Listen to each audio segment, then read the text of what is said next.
Princeton Public Library. My name is Tim Quinn. I'm the Marketing and Communications Director for the library. And we have a panel discussion about city gardens. Up a little bit.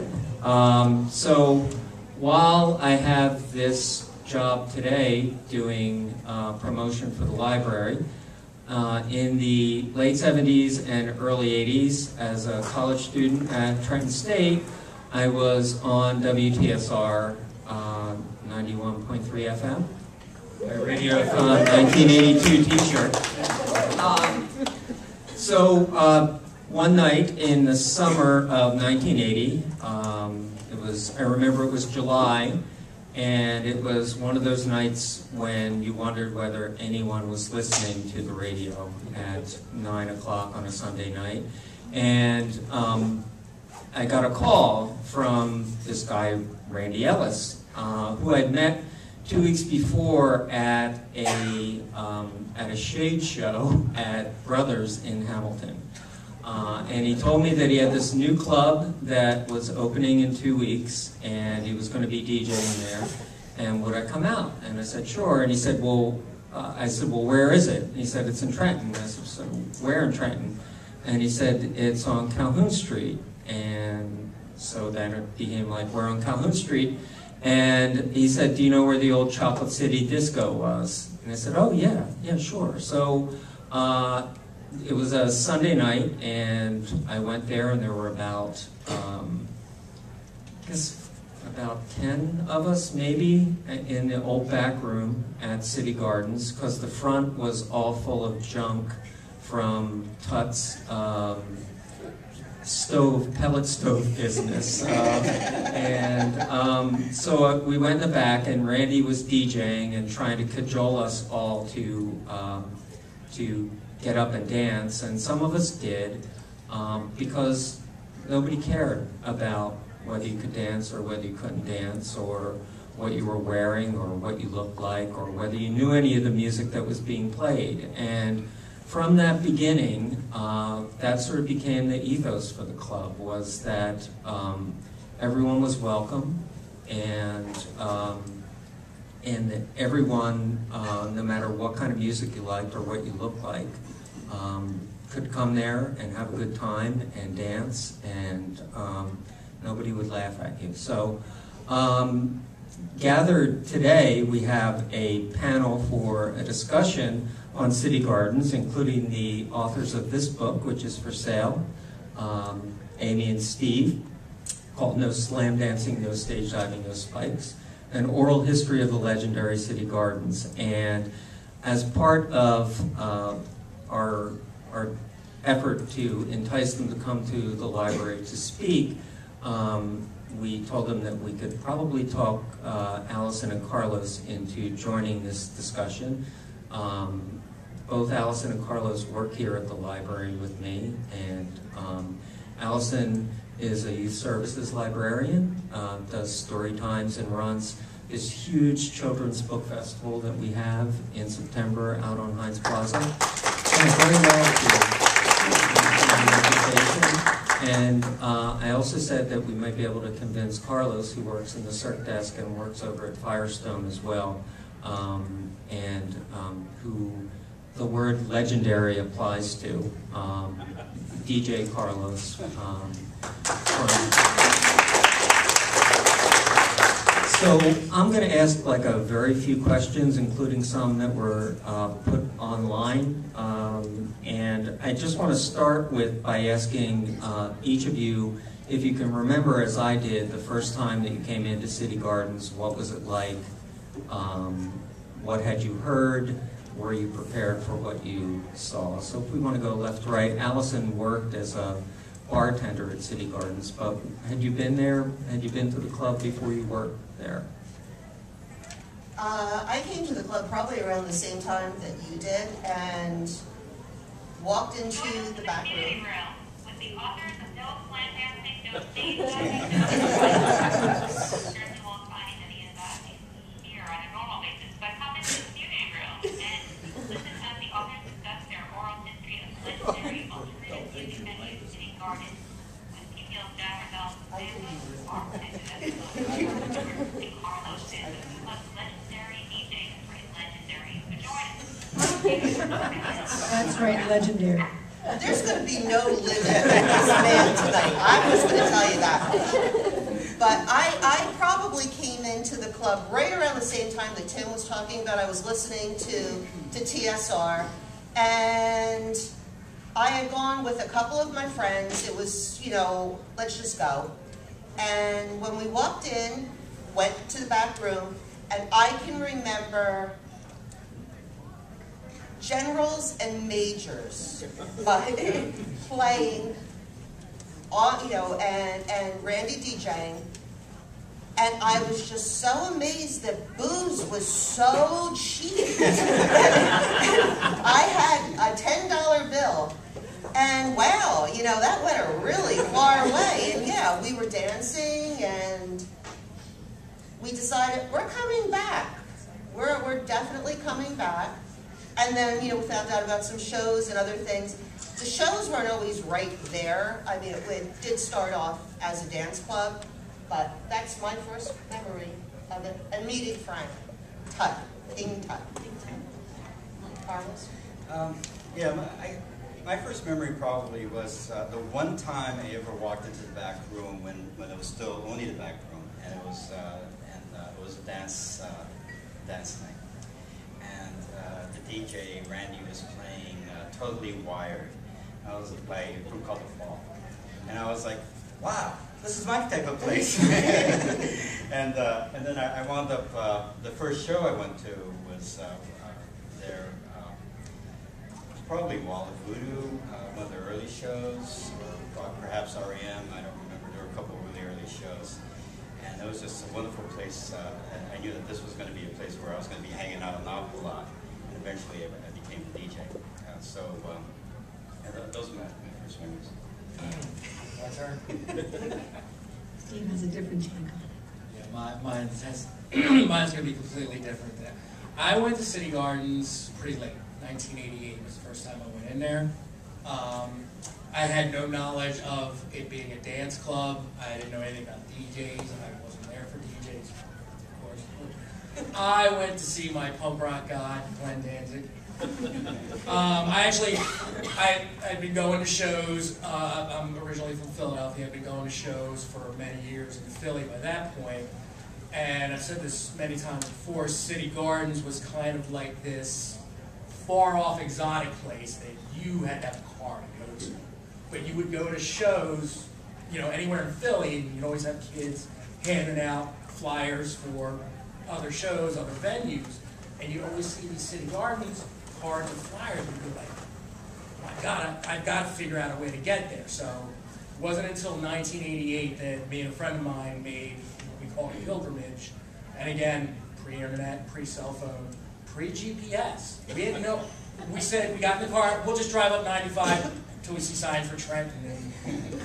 The one thing, if you've ever gone to punk rock shows, you have that instinct that you know that whatever venue you're going to, if you need to find it, just go to the shittiest part of town. And that's not just Trenton, that's not just Philadelphia, that's worldwide. So when I went in there, I was blown away because I've never gone to see a punk or hardcore show in a venue so large. That to me was like going to the Spectrum in Philadelphia to see a band, because we put on shows in tiny basements in people's houses. We didn't want to put a show on in someone's dorm room at Drexel University. And God. So going to City Gardens was huge, and then when you actually heard what the band, like what a band sounded like when they're properly mic'd, when the lighting's, it was a revelation to us. So, plus the bills that we got to see. For me, it was like English punk bands. There was nowhere in Philly I was getting to see any of those bands, UK subs, GBH, bands like that. So, again, I think the distance, the geography had a lot to do with it. For me, in my memory, just going so far for a show made it really cool.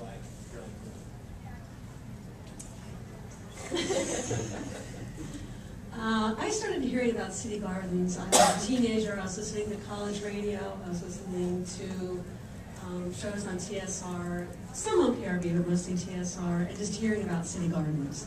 you know, this band that I would love, playing City Gardens. DJ Carlos at City Gardens, 90 Cent Dance Me.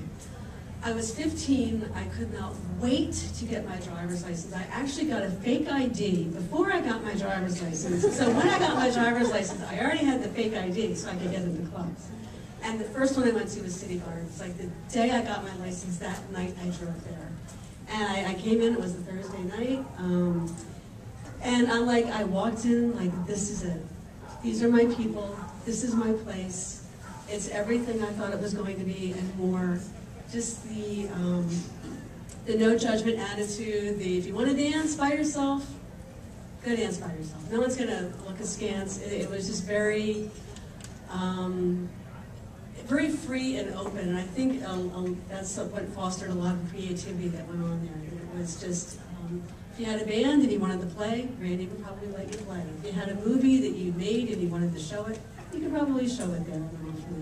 That it was just a real incubator because it had that completely open, judgment-free atmosphere.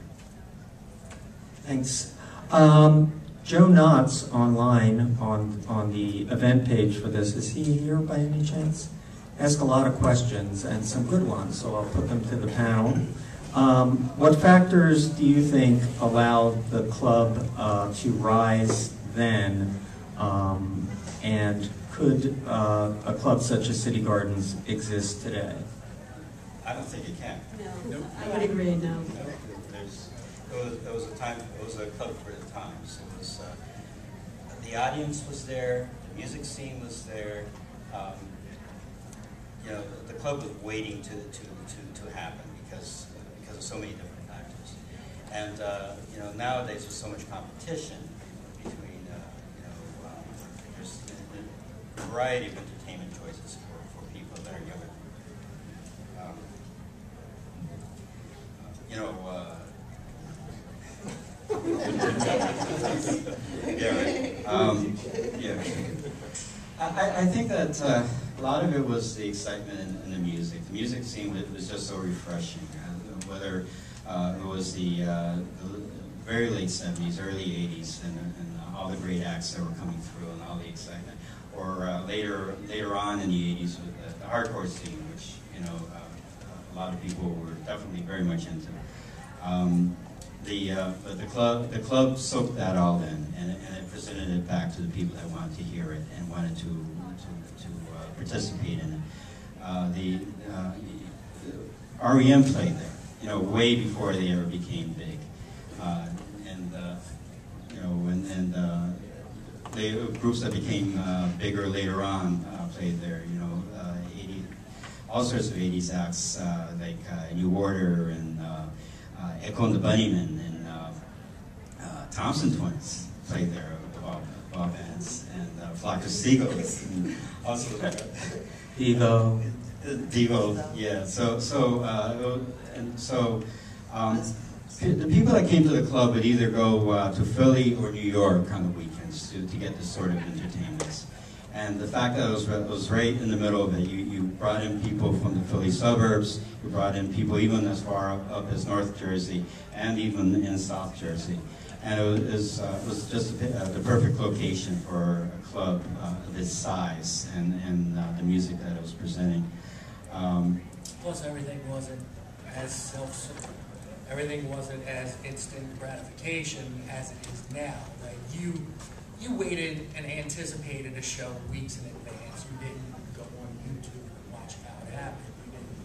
You had to make the effort to go, and also, and especially like in the very early days, nobody was paying attention to what anybody was doing. You could build a scene and not have the feeding frenzy. I mean, eventually it happened. Like around my era, it started getting popular. More and more people who really, I don't want to say didn't belong, because you want to kind of think that your scene is all inclusive. But basically, when you've got the guys who, like the year before in your high school, were beating you up, turn around and they're next to you at a Gorilla Biscuit show, you're like, something's really not working out right. Well, we have the same problems with Thursday nights, Thursday night dance night. When the first part of the 80s, all the way up until I guess maybe 86 or so, or even maybe 87, it was really very, you would never see a particular type of person there, the type of person that went to Brothers Disco, for example, which was a big popular disco in the area. You know, you would never see, you know, and I'm sorry if I'm offending anybody out there, but the word jock comes to mind. You would never see your typical jocks hanging out at the city gardens.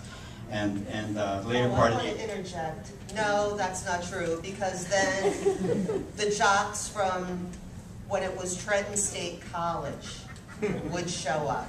Yeah, well that... And yeah. then it was guaranteed trouble, and that was one of the, you know, the infamous things of us and them. And there would be a look around the room like, oh boy, here we go. And that's where the slam dancing problem, I really honestly think the jocks at Trenton State invented slam dancing. Give them a couple 90-cent beers and let the football players at it. But yeah, so definitely that was much more true toward the later part of the 80s. And I'm sure you would agree with the hardcore shows as well. There's one thing I'd kind of like to add to that, though. Speaking on the, like, could it happen now? Obviously, exactly the way it happened, no, could never happen again. It's a time and a place kind of thing. The venue was a big part of the building, physical building itself, sure, but it's more the time and place. But you do have nowadays, and it's not the same, but I give them credit for trying. There's other generations that have come up in a DIY fashion. Now, we know DIY today is not what it was like earlier on in the 80s and the 70s, whatever.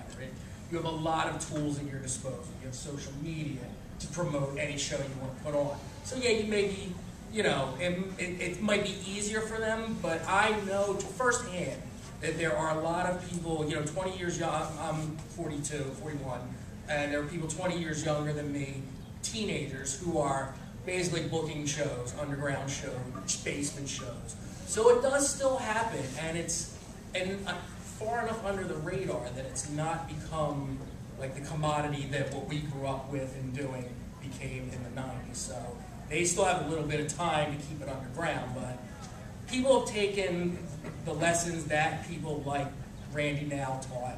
You know, you can do it this way. You can deal with bands honestly and have integrity in putting on shows as opposed to being a scumbag promoter that tries to rip off bands and have these bands keep coming back to your shows. So kids are out there doing it. I think the other thing too that really contributed to City Gardens was that everyone who went there felt like a misfit. You really felt like you didn't fit in. You didn't fit into your high school or your family, whatever. And when you went to City Gardens, you felt like it was kind of a haven for you. Now with the internet, people who are into weird things, unique things, whatever it may be, music, fetishes, whatnot, all you got to do is go on Google, and you found your community.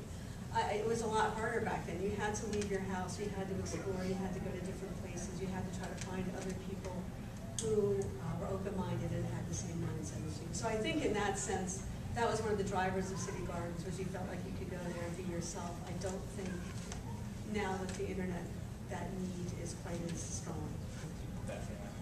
I have to agree with Amy. There was a certain point where it was like going home. And we didn't even call it City Gardens. It was the club. And if you said, are you going to the club tonight? Everyone knew what that meant. It wasn't, well, what club? You just knew it meant City Gardens. And you didn't need to, you could go by yourself. You knew you were gonna, your friends were going to be there. And if you didn't have anybody to hang with, there was somebody there. Now, Or you made new friends. Or you made new friends. Yeah. Or you hung out by yourself and enjoyed the music. Exactly. Dance by yourself. Or you had the social center table down in the front. And we would get in early and butt all the tables together. And I'd look around and say, all right, where's Todd? And Todd would have been, there he is, and he would have had the table, or whoever got there first. Or sectioned off a corner of the bar. You knew everyone. One of the really cool things for me, especially doing the book with Amy, and again, you know, my experiences with City Gardens, especially like just working with Amy, our experiences, 180 difference. for me to learn about like what 90 Cent Dance Night was like, that was a revelation. That's not something I ever did. Even in my own scene, we didn't go dancing. We went to shows. So to me, to have one place that, like Allison was saying, was home and is very local centric, but at the same time, not 24 hours later, you have international bands come be in the same spot. That was really cool to me. We had nothing like that in Philly. We had, you know, and I think that's definitely a unique thing about the City Garden design.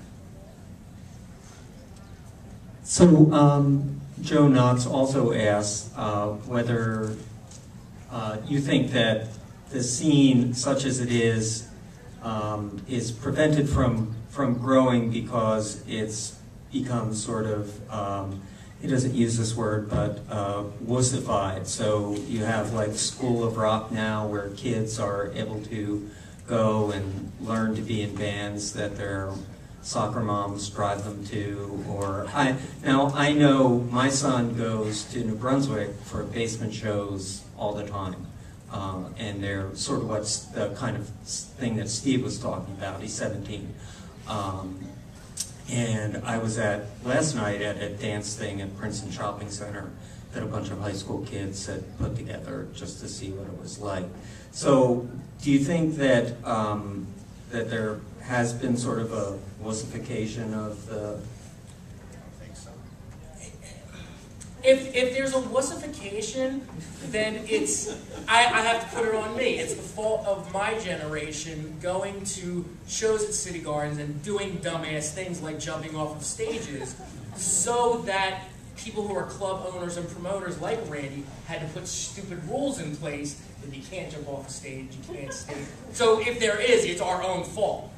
As far as things like School of Rock, I always think it's pretty cool that like people my age are having children, and like as I was growing up, anything your parents listened to, that was no way. You did not. The Beatles, no way. You didn't listen to that crap. You found your own stuff. It's very strange to me that, you know, one of my best friends, her daughter now is like 17, 18, basically just steals her mom's record collection. You know, she's tatted up, she started... You know what I mean? Like, my generation, we didn't see any of that. We were not interested in anything that our parents did.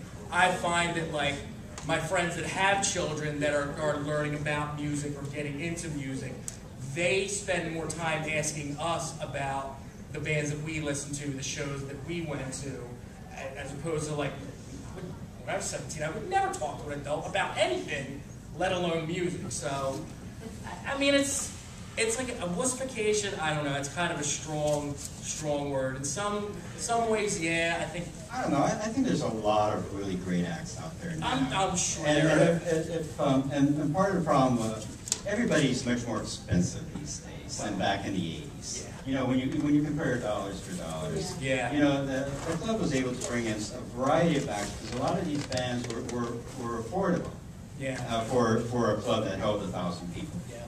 And these days, a band gets a video up on YouTube, gets 500 hits, and they're charging you know, an arm and a leg to perform anywhere.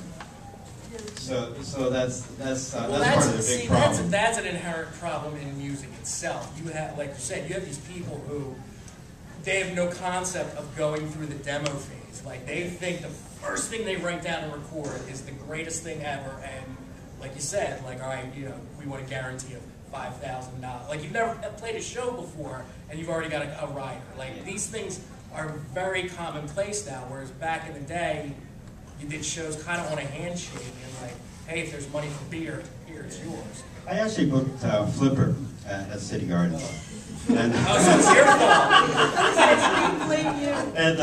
Good job. Whose equipment did they steal that night? Right? The what? Whose equipment did they steal? That wasn't that show. They actually played City Gardens, I think, about 3 different times. But I think they stole equipment. And they did at one time. Anyway, they were performing up in New Hope, and they had a rider up in New Hope that they weren't going to perform anywhere else in the area.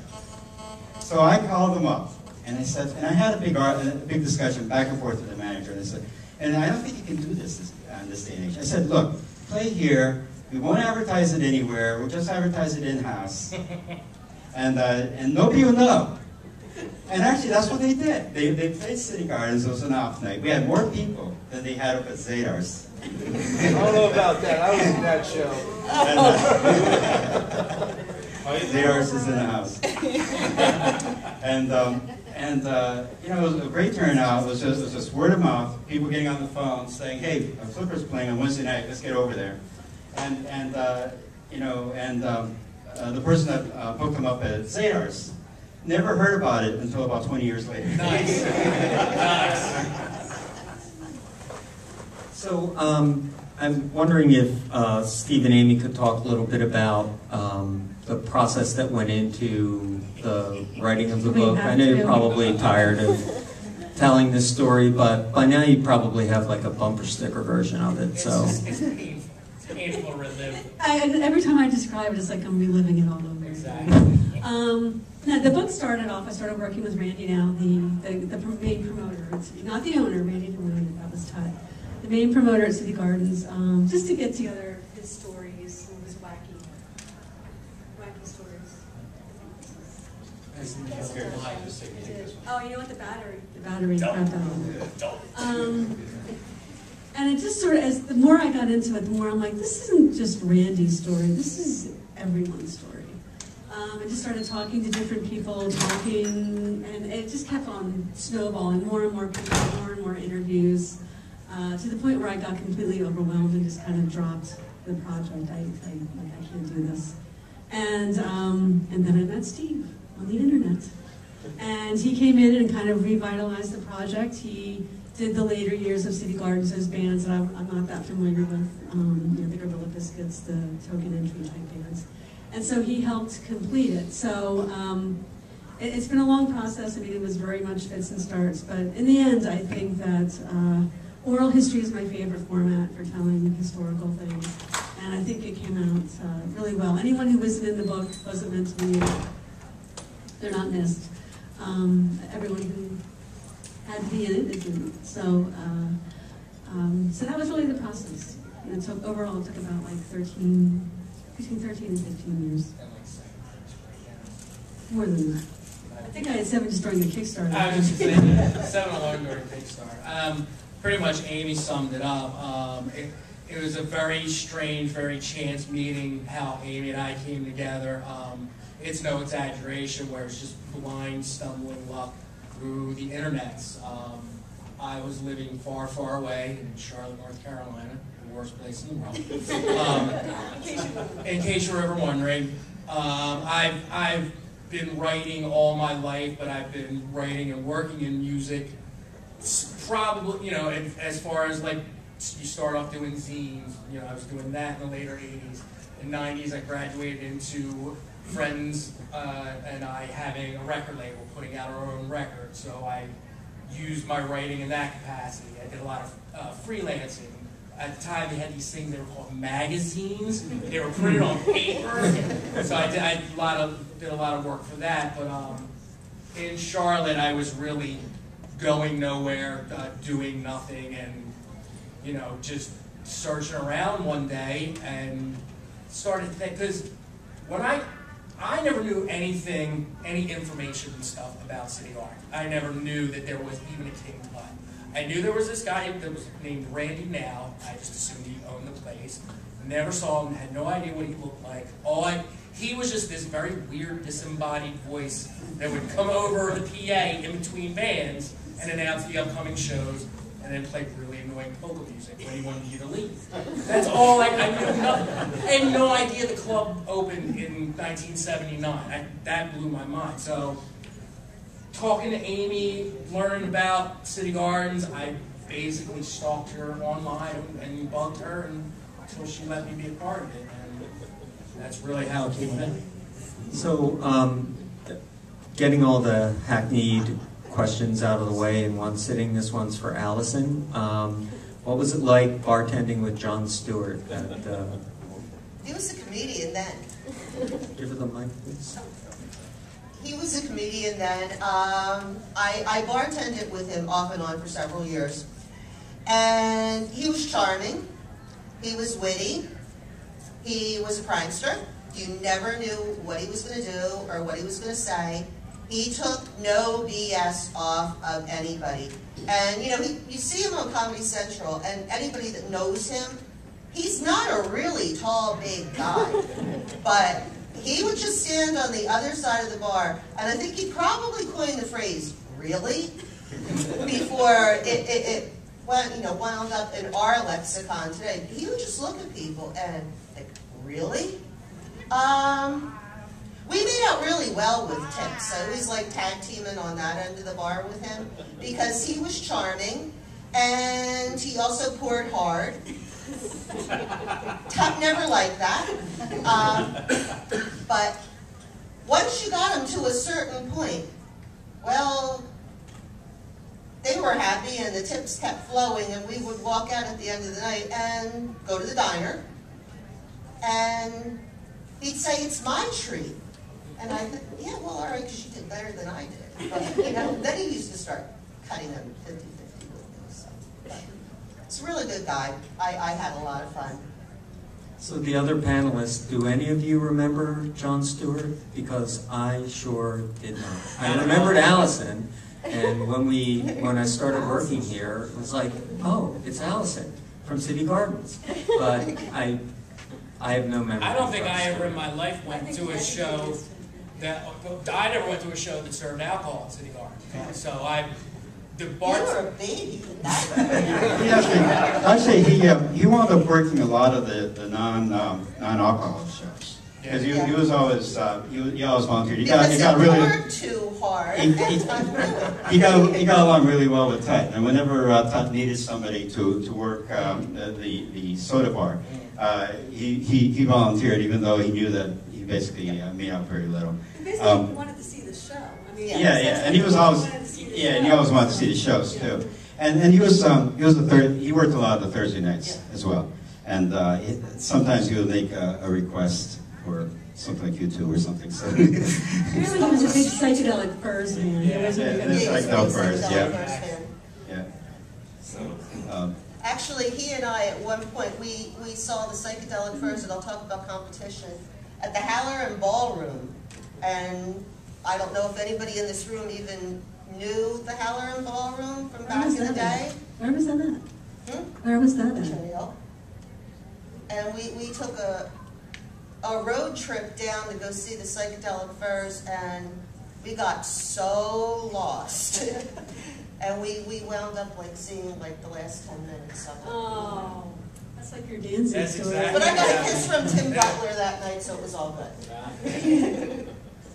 Yeah, I wanted to talk just a little bit about the scene that didn't exist before City Gardens in the Trenton area, which was people who were on TSR at that time, including Don Rettman and Carlos, who called me on the air one night after he had moved from Amherst and told me, politely pointed out that I was playing a record that was 6 months old.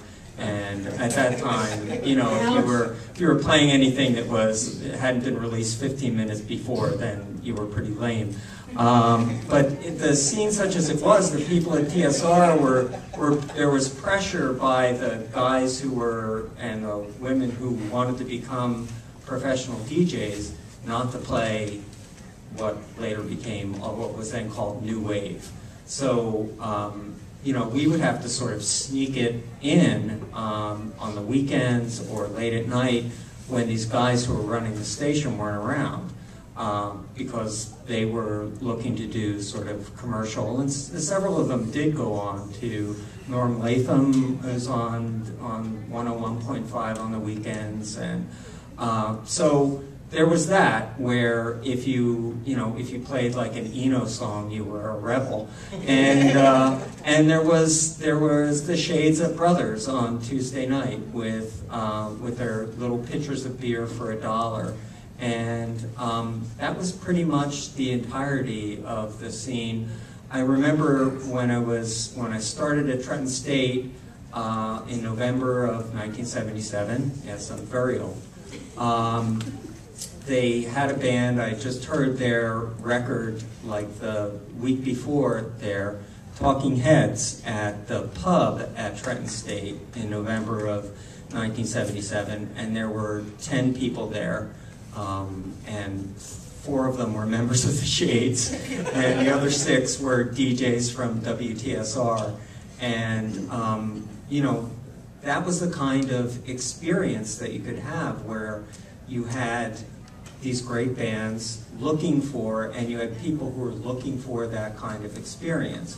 The next year, Talking Heads played at the War Memorial. That was a big step up for them.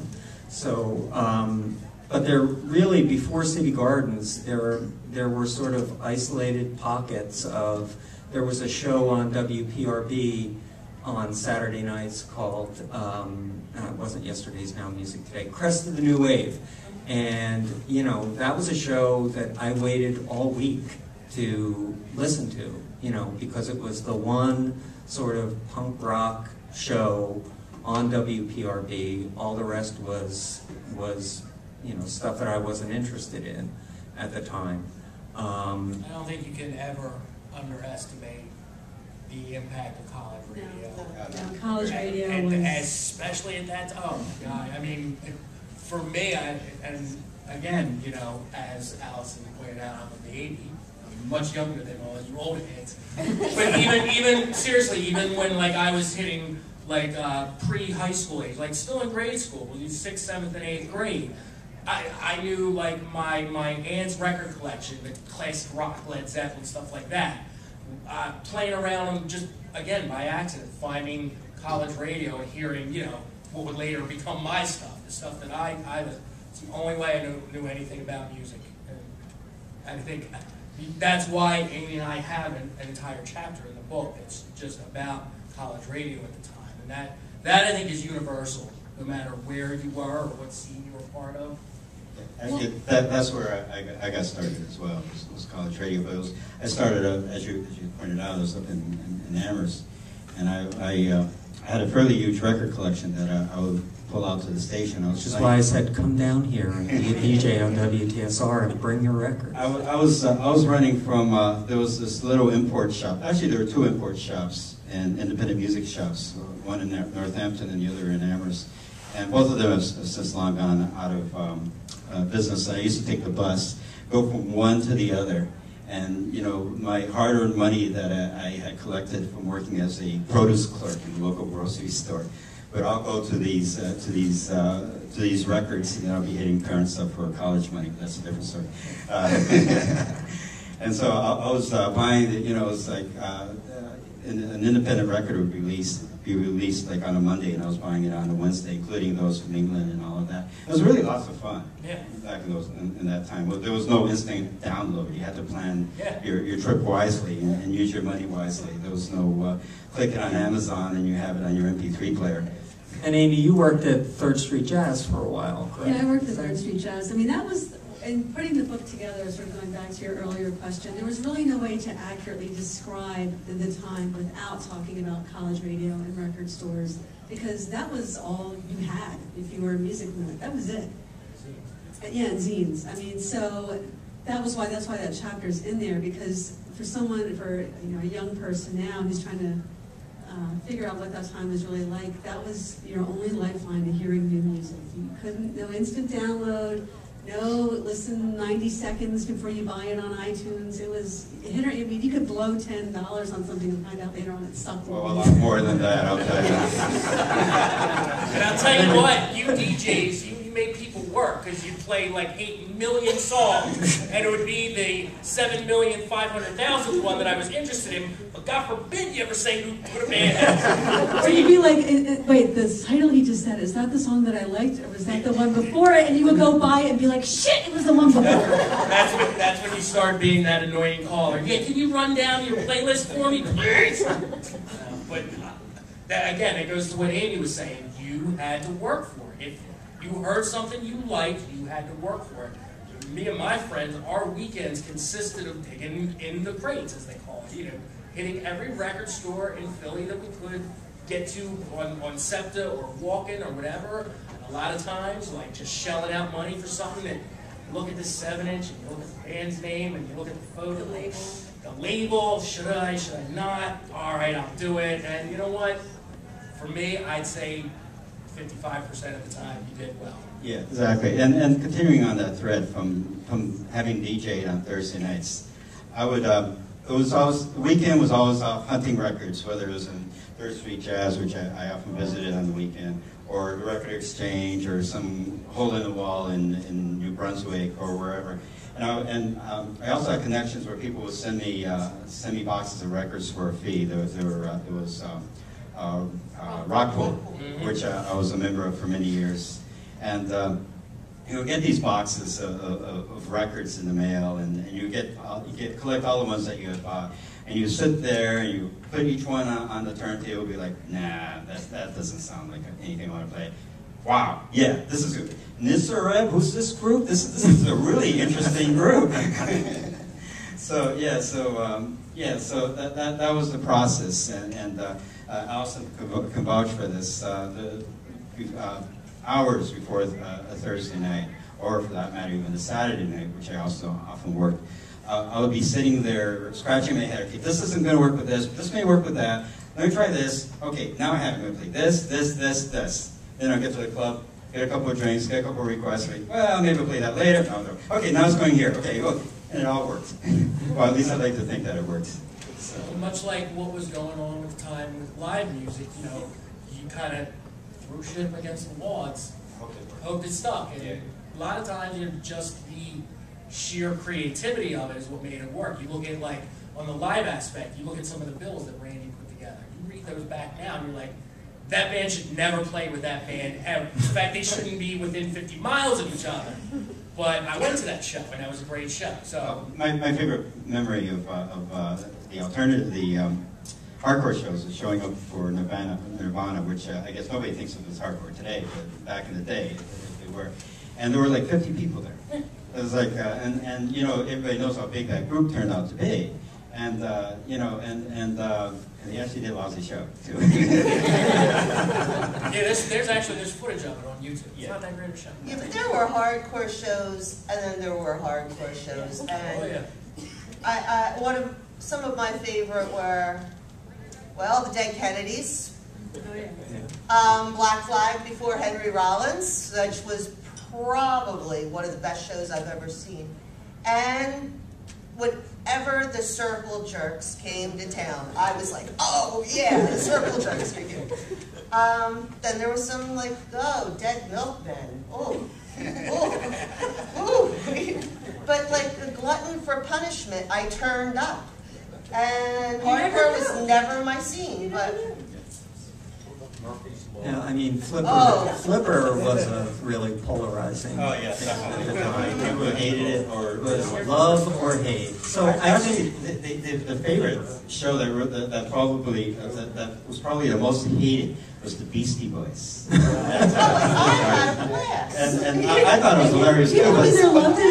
But the thing is, I didn't have to pay because I was an employee. So, but all of those people that paid, I don't know, $10, $12 at the time, which was probably high at the time, and then basically stood in the audience as the band threw records at them. That didn't make for a good show. Meanwhile, if Billy Tucker were here, he would tell you it was one of the best shows he ever saw. Apparently, he loved it. So, I mean, there was a lot of really. That's what I loved about the oral history format and why I wanted to do that, because you would have shows like that where people would be like, "That sucked. That was the worst thing I ever saw." And other people who were like, "It was the best thing." It embodied punk rock. So, and the Beastie Boys being man. Yeah, that's an excellent show. Yeah, and then Flipper too. I mean, that was a real, you either love them or you hate them. Or you punched them in the nuts. Or you punched them in the nuts when you got into a fist fight with them, which is what I did. I think we're going to take one of these microphones out into the audience, and anyone who wants to ask a question or share a memory, Great. Now's your time. That's cool. This one's still on. I think it's Anyone at all? Bueller. Yeah, there we go. Get some hands up. Hi, I'm Chris. I saw probably over 100 shows at City Gardens and knew a lot of musicians who played there. Just to set up something, there's an old Abbott and Costello bit called Susquehanna Hat Company, which nobody remembers. it's like they were trying to sell straw hats on the street for the Susquehanna Hat Company. And every time they mentioned the word Susquehanna, people will just get crazy and like punch through the top of the hats and destroy their whole inventory. So I'm wondering if there are any people who you interviewed who, once you said City Gardens, created a sort of Susquehanna hat Several. sort of response. Several, and I will not name any of them. Okay. Screw them. There actually were quite a few that didn't want to be involved, didn't in any way, shape, or form, had a lot of issues with the club. But you know what? They're not missed. Yeah, exactly. I mean, it's a 400 and some page Yeah. book. How much more do you really need? Yeah. You know? Just a few pages at the end with an index. I know somebody else said that. Like you should have had an index in the back. Had I'm like, their you know, you hands have to up. have gone through all those things. Yeah. Then that person should have volunteered to do all that work. Yeah, you But know, no. yeah. When we do the next edition, it's to the library. We'll do the other. But more overwhelmingly, I mean, that's a very small minority. Most people, especially bands that weren't local, that were from wherever, especially when I would do face-to-face interviews, as soon as you mentioned the word City Gardens, their faces would light up. For me, talking to someone like Ian MacKay, who's played everywhere in the world you could think of, the guy's also got like a crazy memory. He's written down every show he's ever played since he was 12 years old, every one. But as soon as you brought up City Gardens, like what clicked with him was Randy. Oh yeah, that guy Randy was always really nice to us. The light came on. Exactly, and there were band after band after band that I personally spoke to, just nothing but love for City Gardens and Randy. So. I mean, if they agreed to speak to us, chances are they Right. either had good feelings or neutral feelings. They didn't quite remember. Right. But about City Gardens. So I mean, there were just a few handful of people. Yeah, very. Very good. People talk. I'm Steve. Carlos and Allison. I know Mike, I know Chris, and I know Josh. Well, City Gardens, I spent a lot of time there. But there was also a lot of other clubs in the area that might have popped up right around the same time. New Brunswick, there was the Court Tavern, the Roxy and Melody, and Zadar's across the street in New Hope. Maybe City Gardens spurned those other clubs. I don't know. I'm pretty sure the Court Tavern was a bar that played Swan? bands before that. You mean Swan, the other club? Yeah. I don't know. Well, spurned could have been. But yeah, I mean, as Carlos can attest to, there was no real alternative scene in this area before City Gardens or these other clubs. I mean, a lot of bands played, City Gardens, some of these New Brunswick clubs that never made it to City Gardens. But yeah, right around that time, like early 80s, it all started breaking loose. And it was mostly college radio that turned me on to it. And I became a college radio DJ when I was at Mercer County College in 1980. And then I moved up to Syracuse University, where I was a DJ up there on the WAER.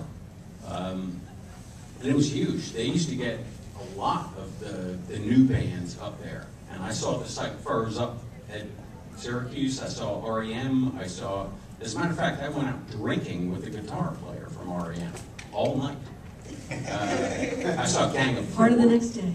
Just about, right around that time, 82 above, it was like when everything was breaking out. And the colleges were actually booking bands to come see them. Who else? I saw Jules Holland and the Millionaires. They played outside. And Matt Couture Murray opened up for them. I say Cyndi Lauper was a big deal. She came up there with the Hooters as her backing band. I didn't see that. I had to go to another show that night. But yeah, I mean, it was like college radio started everything. Well, my husband, who's sitting here, he went to Rutgers, and I think the Court Tavern has been there since.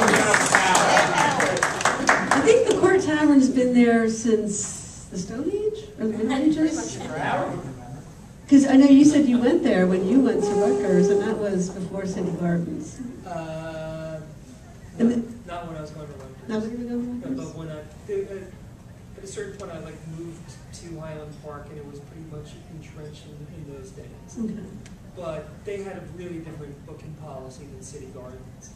Where City Gardens really, like you guys were saying, one of the things that was really interesting about it is that on one hand, you had very homemade things. You know, you had 90-cent, dance nights, and then the next night you have New Order playing. Whereas, say, like in New Brunswick, Court Tavern, much smaller place. It was mainly, all local acts. At a certain point, more in the, I guess, late 80s, you had people like Sonic Youth and Monster Magnet, going through there. So it would be people who were kind of regional, kind of starting to break out, but, you weren't getting national touring bands. Mm-hmm. And I know the Melody and the Roxy, that those are mostly dance clubs, that they did have some bands there. But I remember people had a whole circuit. It was like Zadar, Saturday night, then it was City Gardens Thursday night, and the Roxy this night, and the Melody that night. Just adding to that, because the scene that I originally came out of, which was up in Western Massachusetts, actually college radio wasn't as influential as it was down here. I mean, there were a couple. It was influential, but not to the same degree.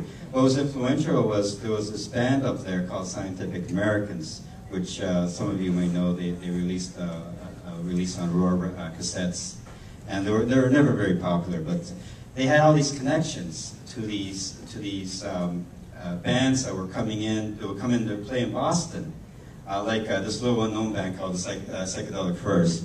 And then they would, next thing they would play Boston. Then they would go up to Northampton and play in this little hole in the wall, where there would be like 20 of us there to watch the band. Scientific Americans were always open for everybody. And then so that was sort of their thing, was they would get the bigger. They would always manage to score the name bands that were coming into the country, and also domestic bands as well. I saw Perubu there right after. Right in '79, one great show. But anyway, so there was one DJ at UMass who was playing basically a lot of punk music, mixed in with some new wave and alternative music. And he had one show, and it was late at night, and UMass had this policy that no other DJ could play this, similar to what you were talking about, Tim. No other DJ could play this type of music except for this one guy. And I was like, well, I really want to play music like that on that show. I was like, no. So I went over to Amherst College, and they're like, well, yeah, we have a ton of slots. Just sign up, come in, bring your records, and start playing records. It's like, okay, that's for me. So I had I had a key Saturday night slot, from like 6 to 10 o'clock at night, where everybody was on the road and everybody was listening to you. And I was playing all these dynamite records, but it was definitely really. I thought it was different from when I came down here, where TSR and PRB to a certain extent was really driving the scene to a big degree. Yeah. I have a question. My name's Linda, and I'd like to know where Randy Ellis is today and why he isn't here. Randy owns a store. Randy's working. Yeah. Randy has a store called the Man Cave in Bordentown, New Jersey. It's right on Farnsworth. They sell CDs and vinyl and collectibles and all kinds of different soda, cat pee soda and bacon soda. And so he has kind of this, it sells a little bit of everything. So he's actually working today, and he told me to tell Tim hello. And He still puts on shows occasionally. He had Robin Hitchcock recently, the Dickies, and then like Weird Japanese. yeah, some weird Japanese thing. So he still books shows on a much smaller scale at a theater in Bordentown, which is right next to Miss Story's, if you know Bordentown. So he's still out there. He's doing it on a much smaller scale, but And if you go into a shop and you ask them one question about City Gardens, you could spend the entire day hearing every story you ever wanted to hear. Many of them twice. Anyone else have a question or want to share a memory? I'm Chip. I may go back the farthest here. I was a graduate student at the university, and I finished in '79. And there was a group of friends. One was a young assistant professor named Brad, and he unfortunately passed away a year and a half ago. And he had other friends that were undergraduates, one of them named Merrill, who wrote for Sports Illustrated, and an assortment of people you would never expect that would get along. And we would go out every weekend, Friday and Saturday night, to bars to hear music, usually by original bands. Now, I wasn't heavily into the music, I just liked the different people. So we'd go to Billy D's Rum Runner Cafe and hear Joe Zook and the Blues Deluxe. We'd go to the Red Carpet Lounge, the home of country music. It was always something different. And back then the drinking age was 18. And some of the places stayed open until 3, so we did 2 or 3 in a night. So those were the days. I got a consultant. What? Those were the days. Yes. So I got a consulting job at Plaza Physics Lab, and I'm walking out to the parking lot, and I see a used ticket on the ground, and it's for a see-through fashion show in the middle of the afternoon at City Gardens. Perfect. So I said, this place has got to be different. We've got to check this place out. So we went down, and I became friends with Todd. Did you wear see-through clothes? What? Did you wear see-through No, clothes? there was a girl that used to come to City Gardens that did. I don't know if you remember her. I do. Right? So we went down there, and at that time, now Todd's father was into real estate. He's passed away too, and he had owned that building, and that was a car dealership called U.S. Motors. And then Todd started managing it, and he had rented it to a black after-hours club called Chocolate City. And in the back, in I guess the north end, the back bar, in the back in the DJ booth was the original mural from Chocolate City, which was Abraham Lincoln sitting on the stone chair of the Lincoln Memorial, all in shades of brown, surrounded by the words Chocolate City. And then there were murals on the wall that had been painted of local good scenes.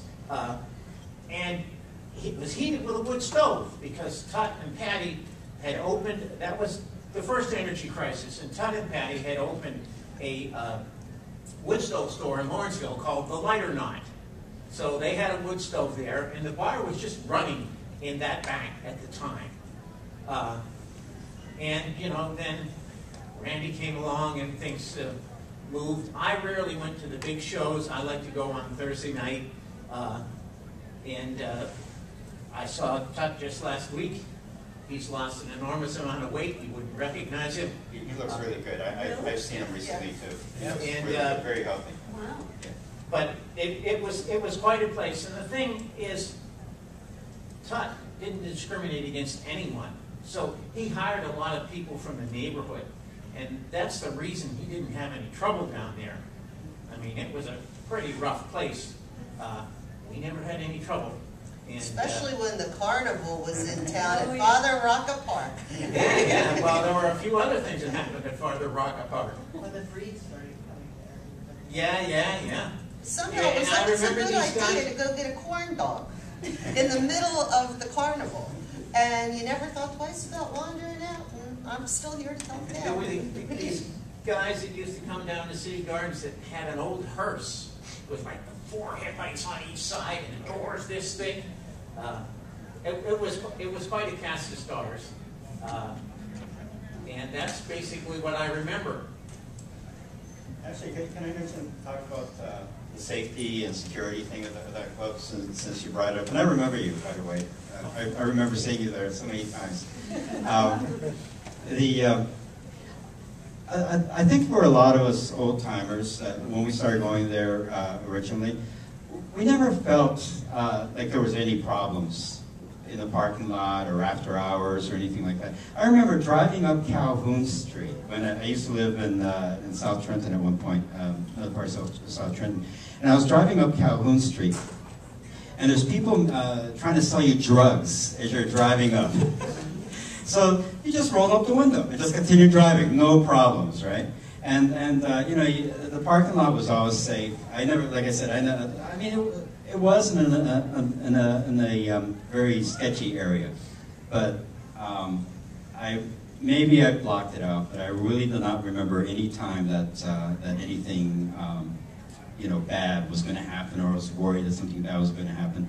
Inside the club, things were fairly consistently. Later in the 80s, things got a little weird when you had a lot of different people coming in. Some people that were coming in to try to cause trouble, and then they basically had to be thrown out. People who came in because expecting the club to be something that that it wasn't. I do remember one incident in the early 80s when this guy came in, and he was full of hate. He was obviously, you know, he looked like he could have been like from the KKK or something. The guy was a real jerk. And he started mouthing off all of this stuff to some of the regulars. And people are like rolling their eyes. They're like saying, like, can't this guy just go away? So the band started up in the front. It was one of the nights that there was a band. And the band was putting on a fairly you know, lively show. And people started dancing. This guy goes out there to dance, right? Everybody that was on the dance floor started aiming at him. It's like, okay, time to like go. Let's just in say. my day, we call that the wall of death. Yeah, exactly. Side door opens, he gets tossed out the side door. That was the end of it. Anyone else have a question for our panelist or a story that they'd like to share? I can tell one. I can tell one from, I was on TSR one night, and Randy called me up and asked if I would interview this band who were playing there that night. And I said, sure. The record had just come in. So in between playing tracks, I was listening to this EP this band had just put out. And I felt like I was ready. I knew that they were from Georgia, knew a little bit about Pylon, so I thought that we would be able to have a conversation. And they never showed up. I remember going out to the club and asking Randy what happened, and he said, oh, they just didn't feel like it. That band was REM, and that day they were sitting in their van, as you tell the story in the book. They were sitting in their van watching kids play football on Father Rocco Field, and this was a story that I heard before the book came out, but many, many years after the incident. They were watching these kids play football, and that was the inspiration for them to write a song called Perfect Circle. And I thought that, you know, it was lucky that they didn't come for what would have probably been a pretty boring radio interview. So instead of, you know, schlepping over to WTSR to answer a lot of probably meaningless questions from someone who had just heard the record 5 minutes before, they got to stay, have this experience, and write this great song. So any REM fans, you're welcome. Other questions or comments? We can wrap this up. There's merchandise for sale up here, copies of the book. And the authors will sign, even if you don't buy. If you have one, they'll sign, and you can stick around for as long as you want, and we'll play some more of this set list that Carlos put together. And thanks for coming in.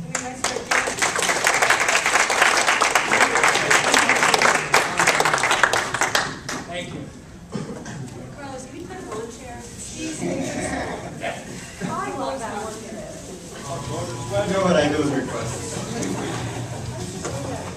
Carlos and I had a deal.